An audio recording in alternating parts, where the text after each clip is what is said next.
On today's episode of Crime TV, we will be using DNA analysis to discover who killed Mufasa in The Lion King. Earlier today, Mufasa was found dead in a valley. The rumor going around in the Pride Lands is that he was trampled by a herd of wildebeest. However, judging by the lion paw prints surrounding the crime scene, the police believe that this incident was not an accident. The suspects that could have left this evidence are the victim, Sarabi, Scar, Simba, or Nala. Using DNA analysis techniques, we will discover which of these suspects left the paw prints at the crime scene. Here you can see both of the gels that we will analyze. Each gel represents one VNTR locus.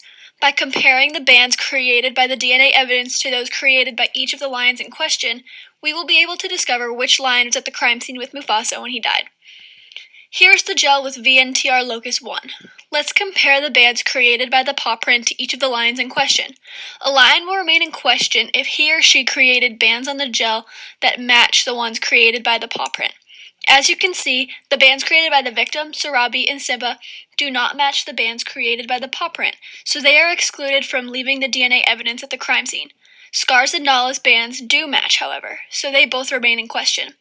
Before we move on to Locus 2, we should also check to see if any of the older lions, Mufasa, Sarabi, or Scar, are biological parents to Simba or Nala.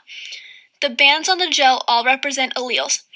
This means that a child receives exactly one allele from each parent at each loci. Using this information, we can notice that the only older lion who could be a biological parent based on the gel is Sarabi. Sarabi could be a biological parent to Simba, because they share exactly one allele at this locus. Now let's have a look at VNTR locus 2. We will take the same approach as we took for VNTR locus 1.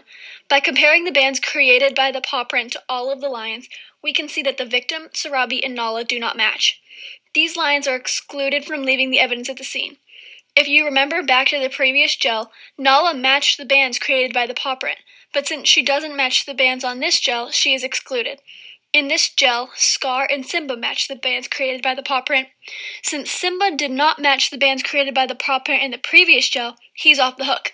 However, since Scar matched both sets of bands created by the paw print, he is guilty. Scar is responsible for leaving the DNA evidence at the crime scene. Let's also check on the bands created on this gel by Sarabi and Simba to confirm whether or not they are biologically related. As you can see, Sarabi and Simba share exactly one band with each other on this gel as well. This confirms that Sarabi is Simba's biological mother. Here's one last look at the two gels side by side. Since Scar has both bands in common with the DNA evidence on both gels, the DNA evidence belongs to him. Also, you can easily see here that Sarabi and Simba each share exactly one band with each other on each gel, confirming that Sarabi is Simba's biological mother. Now that the case has been solved and the police have Scar in custody, the Pride Lands can return to normal. Here are my sources.